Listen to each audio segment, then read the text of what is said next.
नागपूरच्या महाराजबाग प्राणी संग्रहालयामध्ये वाघाच्या पिंजऱ्यामध्ये एक इसम शिरल्याचा धक्कादायक प्रकार पुढे आलेला आहे। महाराजबागमध्ये सध्या 2 वाघ आहे आणि 2 वाघ या ओपन पिंजऱ्यामध्ये दिवसाला असतात।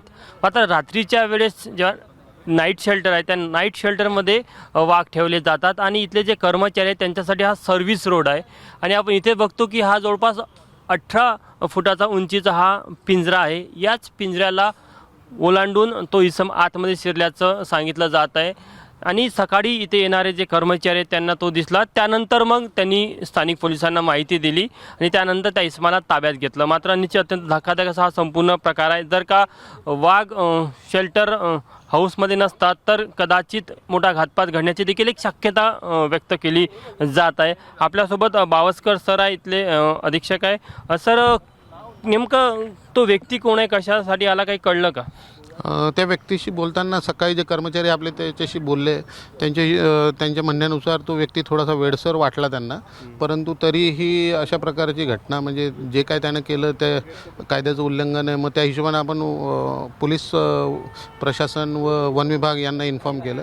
त्या हिशोबानं मग तो कस्टडी आला होता की खरंच तो त्याची मानसिक स्थिती खराब होती याचं सगळं डिटेल इन्व्हेस्टिगेशन होऊन जाईल।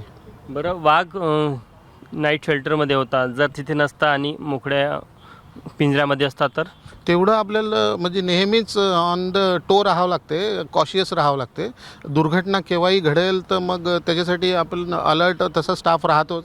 आपणही थोडी काळजी घेतोच की दिवसा जर वाघ आपल्या बाहेरच्या पिंजऱ्यात असला, प्रदर्शनीय पिंजऱ्यात, तर मग बाहेर आपण चौकीदार उभे ठेवतो की कोणी जर चढायचे प्रयत्न केले त्यांना रोखणे असे प्रकार।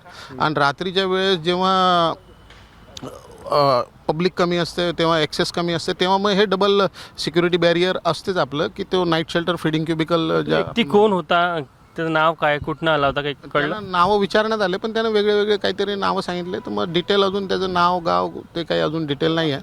बर्डी पोलीस स्टेशनला त्याला जमा करण्यात आलेलं आहे। काही मानसिक रुग्ण त्याच्या बोलण्यावरनं वाटते असं स्टाफचं म्हणणं आहे, परंतु तरीही कन्फर्म अजून म्हणजे तो कशासाठी त्याचा उद्देश काय होता ते थोडं अजून नक्की तपासात निष्पन्न होईल। आपण बघू शकतो की महाराजबाग प्राणी संग्रहालयामध्ये हा संपूर्ण धक्कादायक प्रकार घडलेला आहे आणि या संपूर्ण घटनेनंतर इथल्या सुरक्षेला घेऊन देखील प्रश्न उपस्थित झालेला आहे। या संदर्भात महाराजबाग प्रशासन पुढील उपाययोजना करणार की अशा प्रकारे कोणी आतमध्ये येईल तर त्याची कशा प्रकारे कसून चौकशी करता येईल आणि असे प्रकार परत घडणार नाही। कॅमेरामॅन अतुल हिरडेसह तुषार कोहळे, एबीपी माझा, नागपूर। एबीपी माझा, उघडा डोळे बघा नीट।